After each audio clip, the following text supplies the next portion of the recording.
Hey everyone, and welcome to Green Minimalist Life. Today I want to talk about a very interesting topic, namely different transportation modes and their environmental impact. With the invention of trains, cars, and so on, our civilization made a big jump forward, allowing us to travel to ever bigger distances. Nowadays, mobility is part of our daily lifestyle.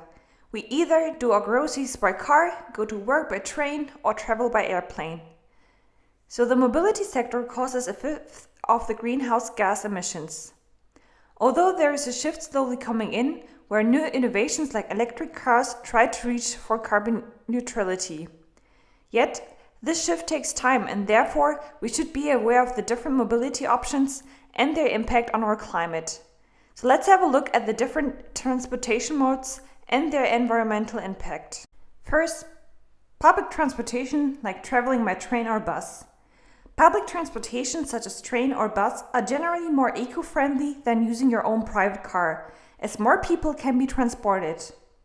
A bus, for instance, has a lower carbon dioxide emissions compared to a private car, since its utilization rate is on average 42% than 30% respectively. Some trains or buses even use green electricity, like the Deutsche Bahn, a German train provider, making public transportation even more eco-friendly. The German Federal Environmental Agency published the average emissions of different transportation modes in 2017, as you can see here. It shows the emissions in gram per person per kilometer. So as you can see in the figure here, traveling by airplane and private car, most of the emissions are released in the air, followed by train. The tour bus has the lowest greenhouse emissions. Yet, these figures also should be taken with care, because new technologies like electric cars, which use green electricity, can pay off in the long run as well. Nevertheless, as you can see, using public transportation like bus or train can reduce greenhouse emissions immensely. Depending where you live, of course, meaning if the infrastructure in your region allows you to travel easily with public transportation, just make use of it.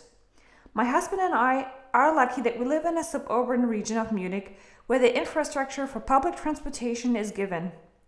That's where we try not to buy a car and rather use the train, bus or bike. We were thinking to buy a car since we will soon have a little baby. Though traveling by train to our parents who live around 600 kilometers apart would be more challenging, especially during COVID times. Yet, we decided to borrow a car for the times we are planning to visit them. Let's come to the second transportation mode, namely the bike. One of the most eco-friendly transportation mode probably is using your bike. You do not only do something good for the environment, but you also do something good for your health and fitness. If you find biking exhausting, maybe you could think of using an e-bike. E-bikes have become a big trend the past couple of years since they support you while you're biking. This may especially attractive for you if you want to bike to work without sweating. Depending which brand you buy, an e-bike only needs as much electricity as when taking a shower for 2 minutes on a 50 kilometers trek. Third, car sharing or carpooling is another great alternative. When I was studying, car sharing was a great and cheap option, especially when the travel connection was better by car than by train. In Germany, there are great platforms like BlaBlaCar. So if you have a car and want to travel from Munich to Berlin, for instance, you can offer seats to people who want to travel with you. Also, other non-private car-sharing platforms like DriveNow or Car2Go allow you to book a car via an app for the amount of time you need the car. Usually, the provider places the cars somewhere in the city. You can look for a car nearby and book it via the app. And you only need to pay the amount of time while you're using the car. So car-sharing platforms can not only be found in Germany, but also in other countries like Malaysia or the Philippines. And I can guarantee you it works also from my personal experience. Some platforms also allow carpooling. So when you and another person are looking for the same track at the same time, you can try out carpooling. You do not only share the price and thus save money, but you also get to know other people. So let's come to another interesting transportation mode, namely electric cars. Electric cars, or e-cars, have a positive and green image, and the whole car industry is focusing on the development of electric cars. It is clear that electric cars produce less carbon dioxide, yet they are not completely eco-friendly, since for the production of batteries, a lot of resources are needed. According to the German Federal Environmental Agency, around 2006, the electric car produces more fine dust emissions, over 80 milligram per kilometer, starting from the production until disposal, compared to non-electric cars, who are powered by gasoline, diesel or hybrid ones. Only after driving the e-car for more than 10,000 kilometers, the disadvantage would pay off. Another interesting hint to lower the CO2 emissions when driving the car is to use the air conditioner only when needed. According to the German Transportation Club VCD, the air conditioner contributes to higher greenhouse emissions due to the higher demand of gasoline. Around 2 liters per 100 kilometer can be additional needed when using the air conditioner. Also, you can save some gasoline depending on how you drive. For instance, if you see the traffic light that will turn red or yellow in, let's say, 100 meters, you can take your foot off the pedal and let the car coast to stop. Or you can drive slower, so your car consumes less fuel when you drive at a lower temperature. Also, you can also clean out your car, because extra weight in the car leads to more fuel consumption.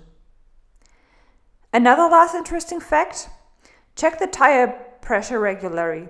If the tire pressure is less than 0.5 bar than the manufacturer recommends, you will consume up to 6% more fuel. Let's come to the last transportation mode, namely airplane. As already mentioned, an airplane produces the highest amount of greenhouse emissions among all other transportation modes. A modern airplane produces on average around 200 grams of CO2 per air mile. For instance, if you want to travel from Berlin to London and back again, around 400 kilograms CO2 per passenger is produced. For some distances, there are easy alternatives like the train or bus. Yet, there are also some destinations that can be only reached by plane. Also, for me personally, traveling is something I do not want to miss out. However, I found a way to compensate the greenhouse emissions produced through the traveling by plane. For example, you can pay off the compensations on www.atmosphere.de, a climate organization which, for instance, invests the money into environmental projects in developing countries. So as you can see, we have access to many different transportation modes. Just be aware of your different transportation options and their environmental impact. Use the bike or public transportation mode as much as possible to reduce greenhouse gas emissions. And also use the car only when needed and try to drive environmental friendly or use car sharing or carpooling options. If you want to travel by plane, use compensations platforms just to pay off the greenhouse emissions that you produced. Let me know what transportation modes you are using and what you think of the topic of the different transportation modes and their environmental impact. So that's from my side today. If you want to receive updates on sustainability topics, feel free to subscribe my channel. I will see you next time.